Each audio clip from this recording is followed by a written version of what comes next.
Guida bene il mare luccica e tira forte al vento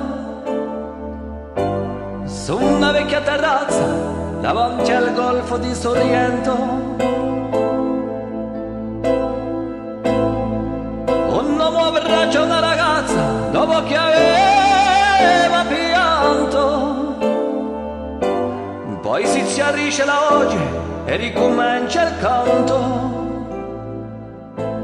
Ti voglio bene, sai, ma tanto, tanto bene, sai. E ora cadena ormai, che scioglie il sangue di te bene, sai.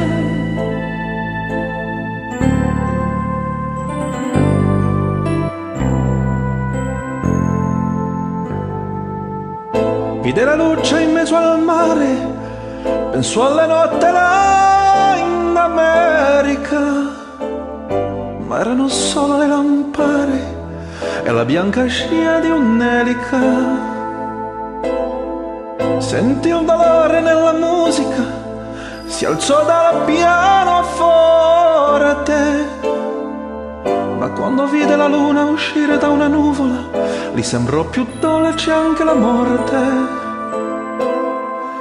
Guardò negli occhi la ragazza, quell'occhi verdi come il mare, poi all'improvviso uscì una lacrima e lui credette di affogare. Te voglio bene assai,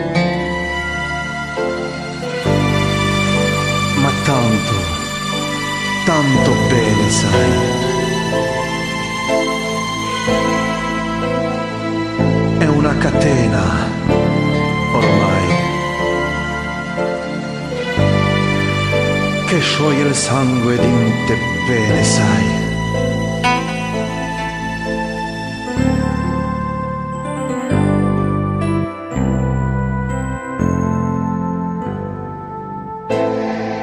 Purezza della lirica, dove ogni dramma un farzo, e con un po' di trucco e con la mimica puoi diventare un altro.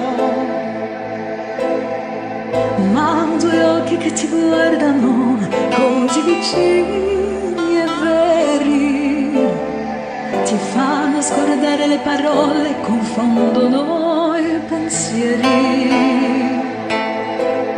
Così diventa tutto piccolo, anche le notti là in America.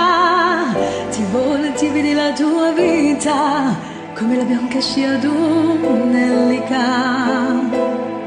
Ma sì, è la vita che finisce, ma lui non ci pensa poi tanto. Anzi, si sentiva già felice e ricomincia il suo canto. Te